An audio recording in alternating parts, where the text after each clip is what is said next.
Hi, welcome to week 8 of, or is it? It's hiding in behind here. The houseboat in Cancer, which in my world right now has been rocking violently in the water. Every single little ripple of the water from anything, boats, fish, people swimming, you name it. My houseboat has been rocking from all of it, and I've realized that a big part of Cancer's experience is establishing home rules. I'm not actually pointing a finger at my son particularly, I'm pointing it at everybody else in my life. But basically, yeah, making, keeping your houseboat steady, which seems like a really huge task compared to operating a submarine, which I thought was the trickier thing. I'm almost looking forward to the cruise ship. But anyway, so here I am. Yes, still not on a Wednesday night, on a Friday night, so I'm still catching up with myself. If I could just stop getting triggered by things, but I feel like that's part of the Cancer experience. I found out that, I'll get to this in a second, I found out that having my Mars and my Saturn in Cancer, I'll get a visual for that. Let's see. There's hi Pluto. You seem like a good friend right now. Okay, so Saturn, my Saturn, and my Mars are in this house, and Saturn is in a position of exile in Cancer, and Mars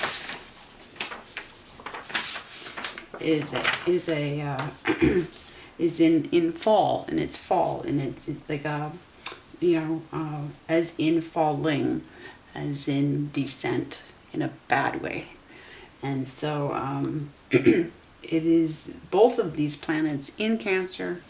What I'm going to do is find a way to make it a positive, because that's, let me see if I can find, I have a screenshot.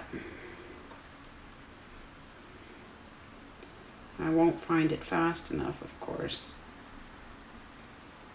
Let's just see here. No.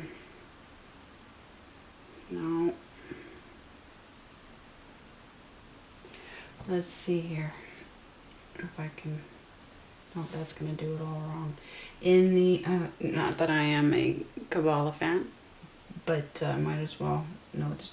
The fall of Mars in Cancer. Yes, is what I'm saying. Let's get a visual on that. And Jupiter, if you have Jupiter, that's good. That's good. And exile of Saturn.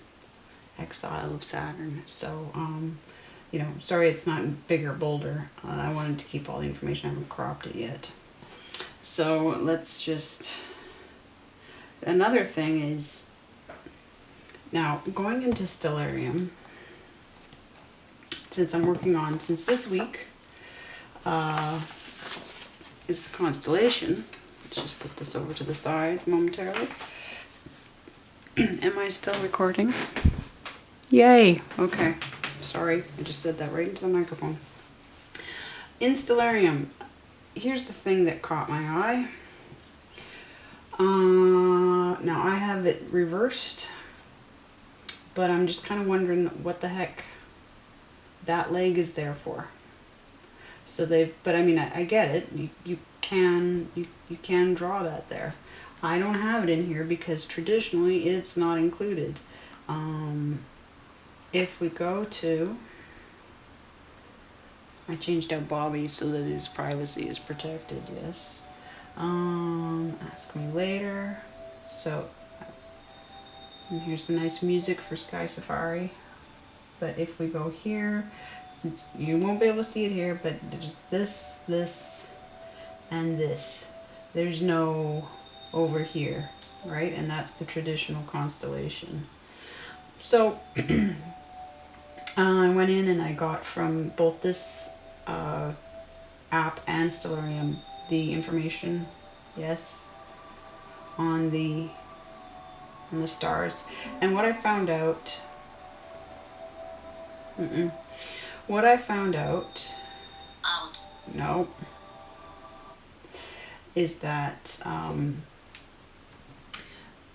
now this is referencing Wikipedia. Most of the information from Sky Safari comes from Jim Kaler. I've got his name down here. But Stellarium references some information from Wikipedia that says that 2 stars are in Cancer with known planets. 55 Cancri has 5 planets, and 1 is a super Earth with temperatures similar to our Earth, and it's in the habitable zone. So that's amazing. Of course, we look up the beehive cluster, which is the most visible part, and that's how you identify a Cancer. If you're looking up in the sky, you can look towards Gemini. Now I did end up, I don't always do this, but I did end up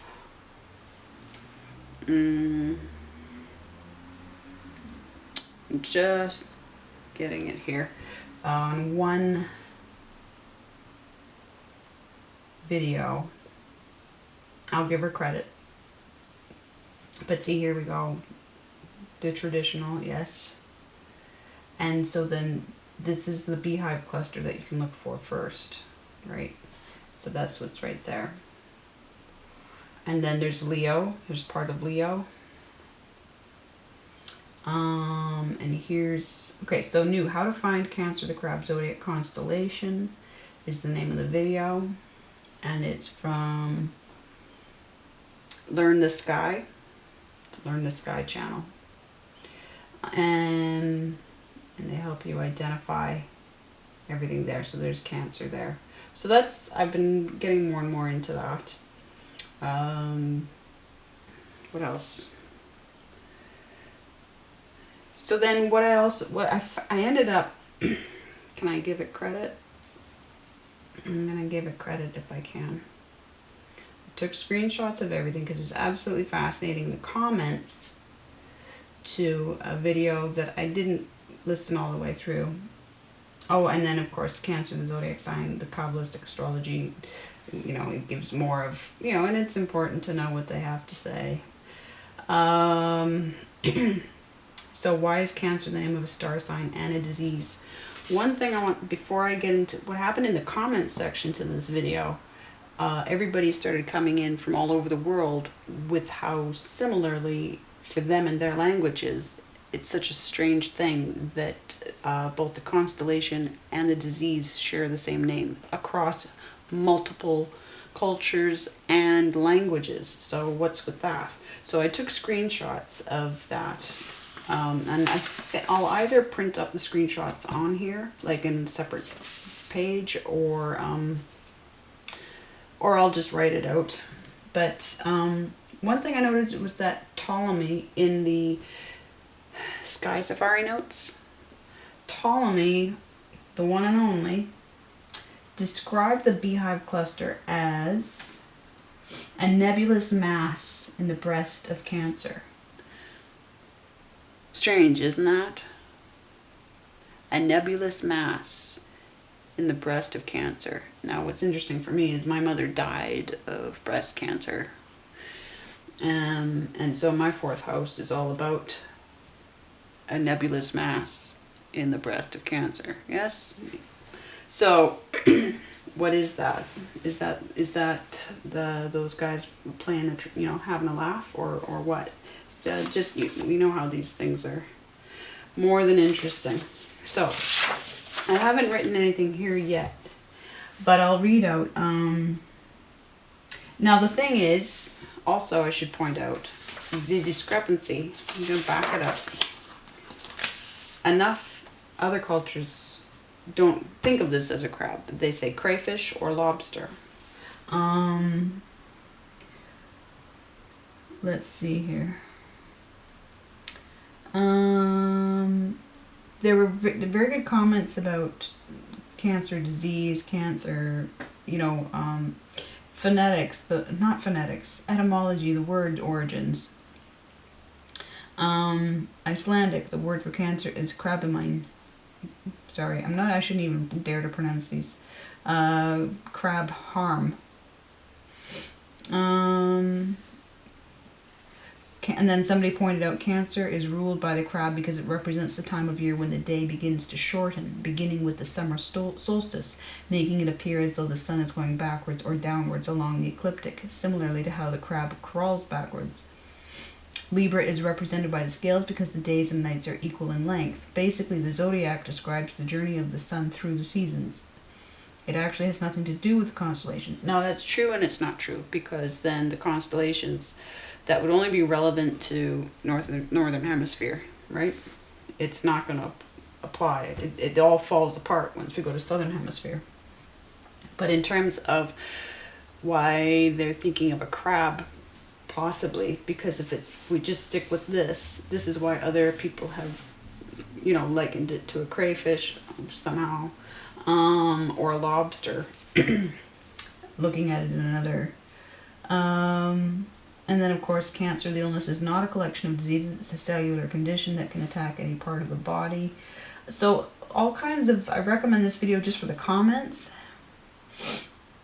In Hindi, in Dutch, they actually use separate words, but cancer is even a swear word over there.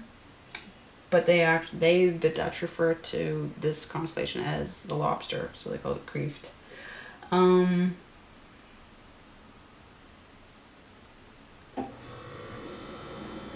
gonna look at the fridge. And then there was a note about lupus. In Brazilian Portuguese, we use Cancer for the star sign and the disease, but in Portuguese from Portugal, they use Cancri for the disease, which is similar but not the same. And so then Polish,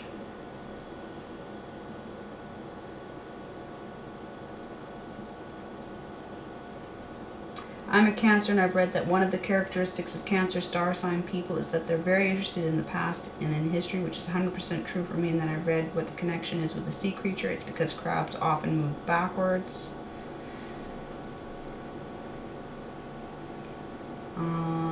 And then discussion of actually using the C word. Thai, they don't have the same sign, same word for the sign and the disease.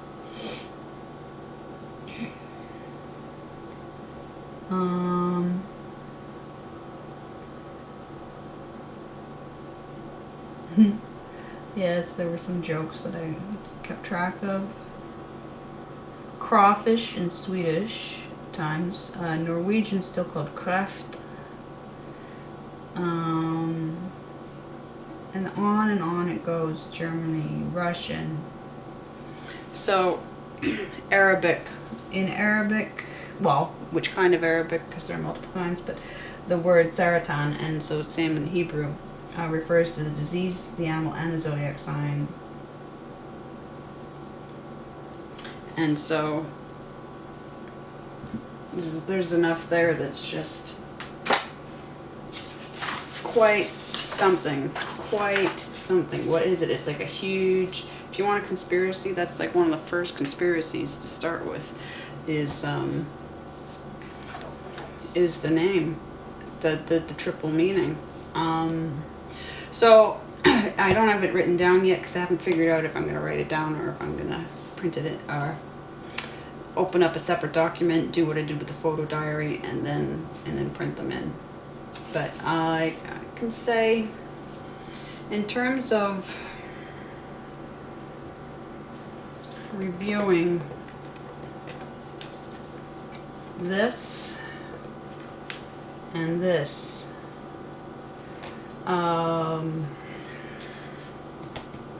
It's been quite a week yet still. So really in terms of balancing.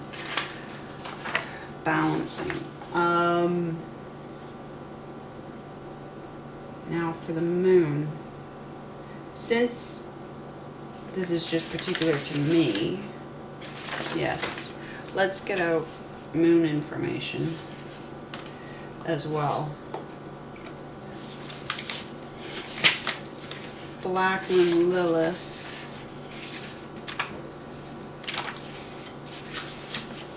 There we go. Black Moon Lilith. I should have it here. Yes, similar patterns.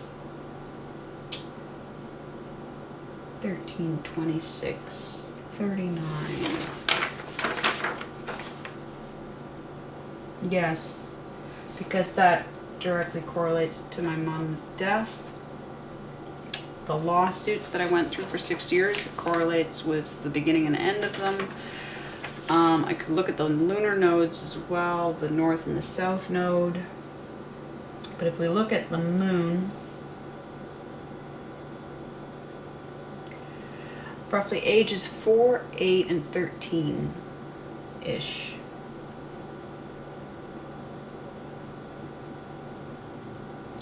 And the 4 and the 8 will coincide with Mars, because Mars are your even years. Yeah. So look at what happened to you when you were 4, when you were 8, when you were 13, even 26. But then again, you can look at 12. Like look between 12 and 13, and then 16, 20. 20 would overlap with your Pluto.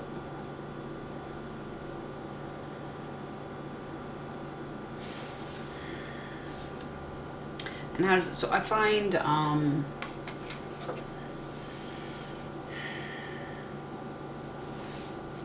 yes, I feel very much the need. I've been keeping track of what I've been doing. What I've been keeping track of, because it's pretty quiet. It's pretty quiet in this month. In terms of movements, right? So I've been keeping track of, I've been triggered, seriously triggered almost every day, going back like even a week or two beforehand, right? And it's just been steady, like all through here. I've just been making notes in my daily track record of what exactly triggers me. And I'm having to, I know that I have to create, we go back to this, okay? I'm in the middle of this, and I did find out, I found out something huge on Monday, yes, that Frank Frazetta, and I think I've mentioned it in the last house recording. So, but they're making, I knew I was doing this. I wanted to stay positive. All the triggers have sunk me so deep that I have to climb out of a hole in order to really articulate myself again for the first time in 10 years with this. That it's been a hugely rough journey to start with, and I know it's me creating my own home, me creating my own security, me creating, articulating, speaking for myself in the first way I ever tried to speak. And so this house is just beating the shit out of me. And I did not necessarily expect, I expected it, well, why should I expect it to do less than that? But no, and they're all leaving me alone with it. Even though I know I'm protected, they're all leaving me alone with it. So I'm wondering how you're doing, and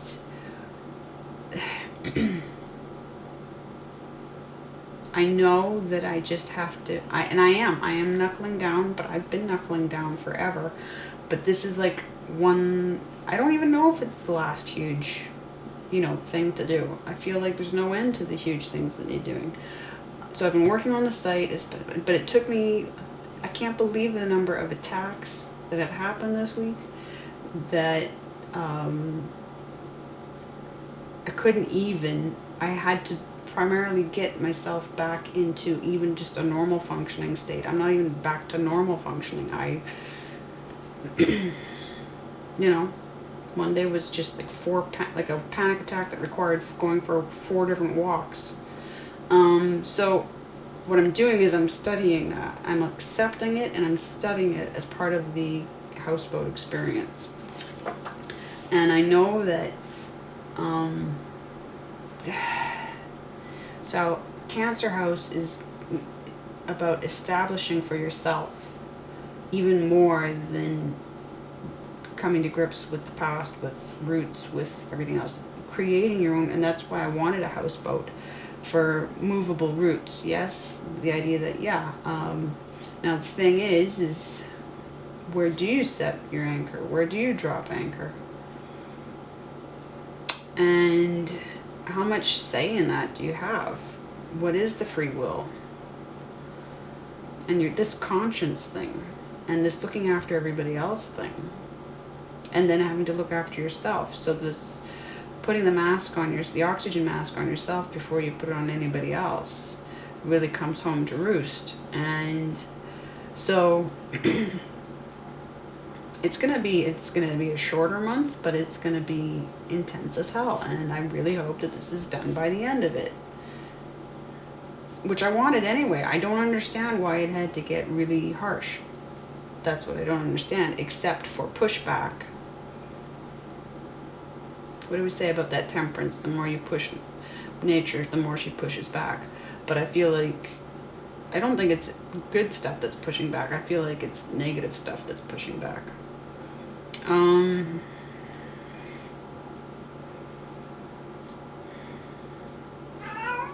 Yeah, exactly, says the cat.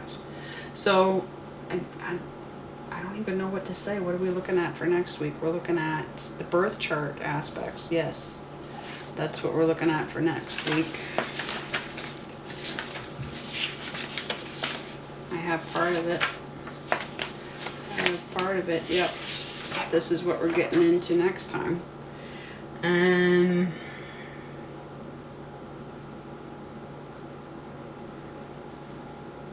Now where is my, well, I won't get into it now. I won't. I'll just stay where I'm at. But see, I've got moon in my 3rd and what's that? I can't even read my own chart right now. 5th.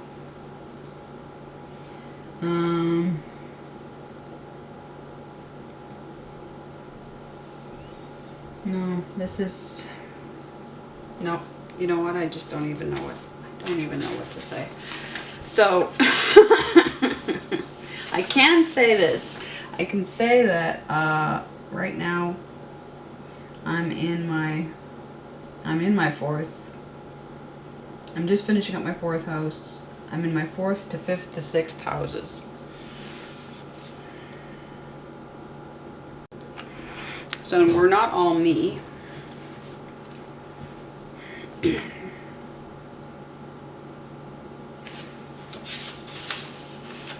Question is,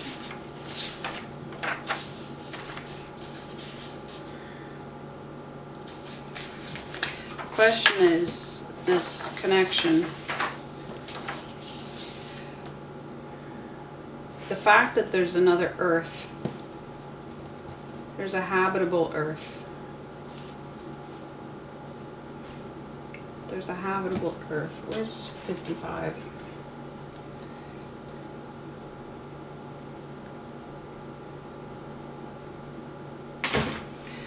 Let's see if we can find 55. I'm not going to find it too easily here. Not with that, not. 55 Cancri. Can I search it up?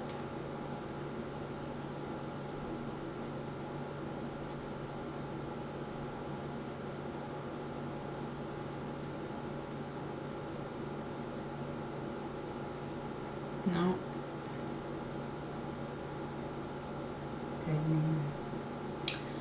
Right there. Yes, but no. Okay. 39, 35. Okay, 42.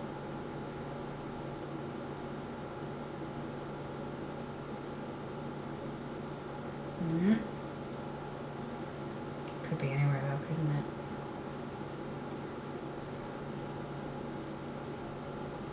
29, 27, 21. Going in the wrong direction.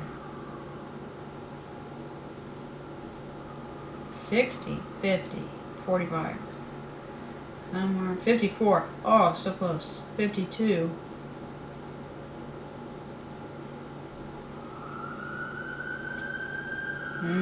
Siren. Somebody's screaming at me because they know how close I'm not being. Yeah. Hear how fake that is.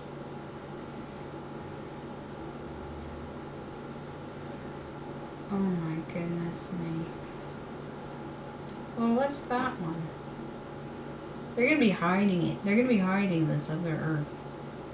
Aren't they? They're going to give me a bloody hard time. 52. How can I get that close? What's that one? What's that one? What's that one? Oh my god. What's X? What's X Cancri? How can we come that close? I don't want this now.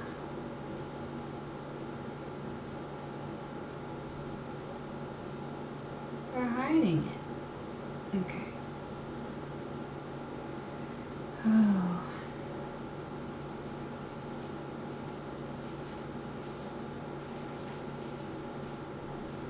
Okay, not too far out. Well, I will find it. I will find it. And when I find it,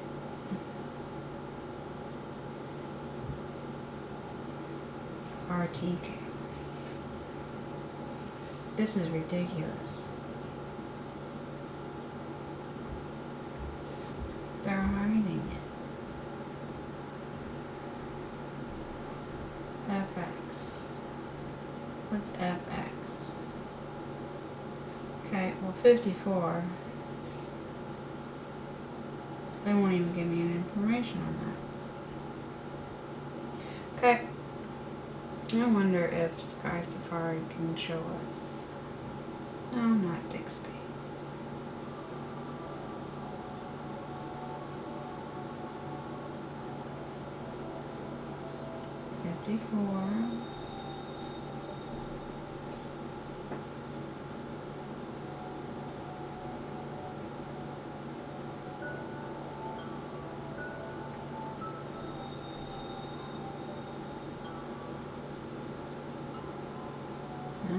Okay. I don't think I can. Let's see.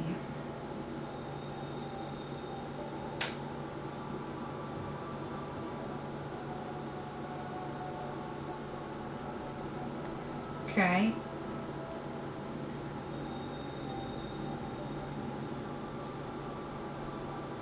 Where is it? The star was officially named Copernicus. Its planets named Galileo, Brahe, Harriet, Janssen, and Lippershey. All after Pioneer, yes. Yellow dwarf star. Discovery of planet orbiting it was announced in 1997. Okay.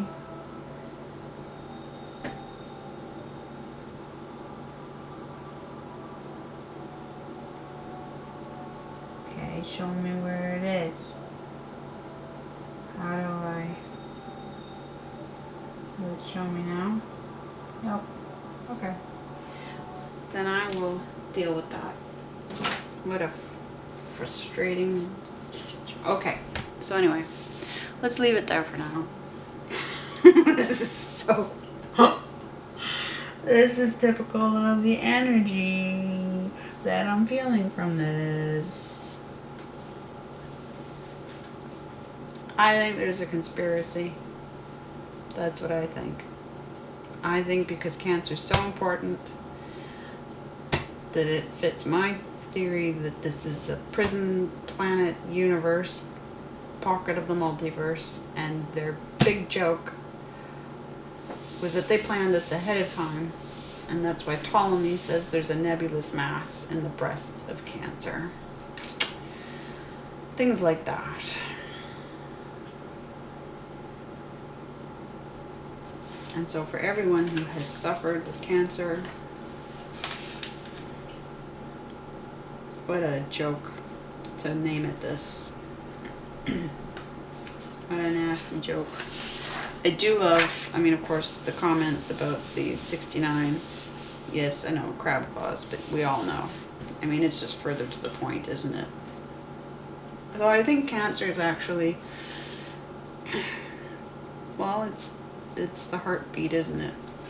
Even though I put Mars as the heart, absolutely, but this whole...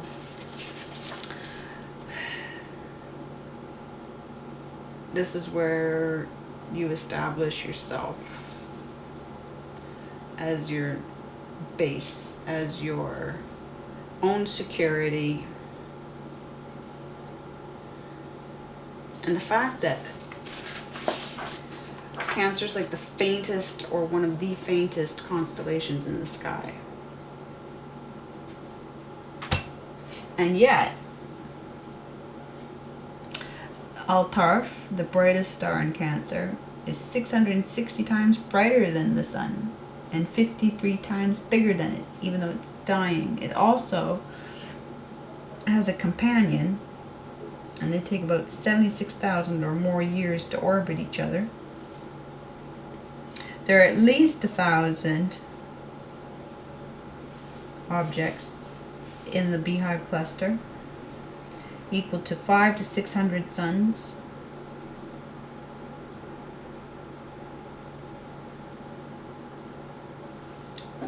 Okay, and then they've got, I put in the names, the Upsilon Cancri and the Gaia DR2 as optional. Ecellus Borealis, 181 light years away, double or multi-star, 16 times hotter than the sun. Iota Cancri, wide binary, yellow and white, 65,000 plus yellow and white stars, 65,000 plus years to orbit each other. Acubans, this one, Alpha Cancri, fourth brightest in the constellation, 175 light years away from us, double star revealed by lunar occultations. It winks out 2 times when the moon passes in front of them. That's how they found out it was a double star. This is thanks again to Jim Kaler. And not only that, but they're identical twin stars. Dwarf stars with 2 times the mass of the sun. Now, how do we know that they're identical, but they're near identical? 54 Cancri. See, I've got 54 right there, part of the constellation. It's part of the constellation. And 55 as a habitable Earth planet. 125 light years away, 4 times the brightness of the sun. Stellus Australis, 131 light years away, double or multi-star, orange giant, 19% cooler than the sun. So, there's plenty going on in this constellation that tells the story. It tells a big story.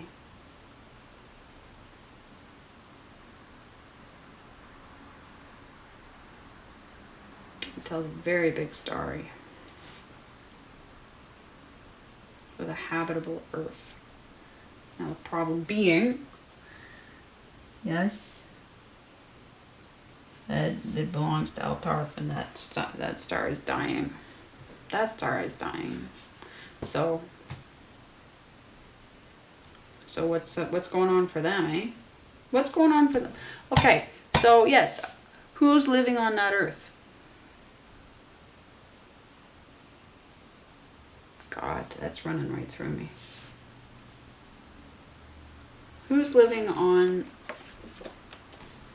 Who's living there? There's no way that it's habitable and there aren't beings living on it. God. Okay, so that's this week. I will be back. Hopefully by Wednesday night, Thursday morning.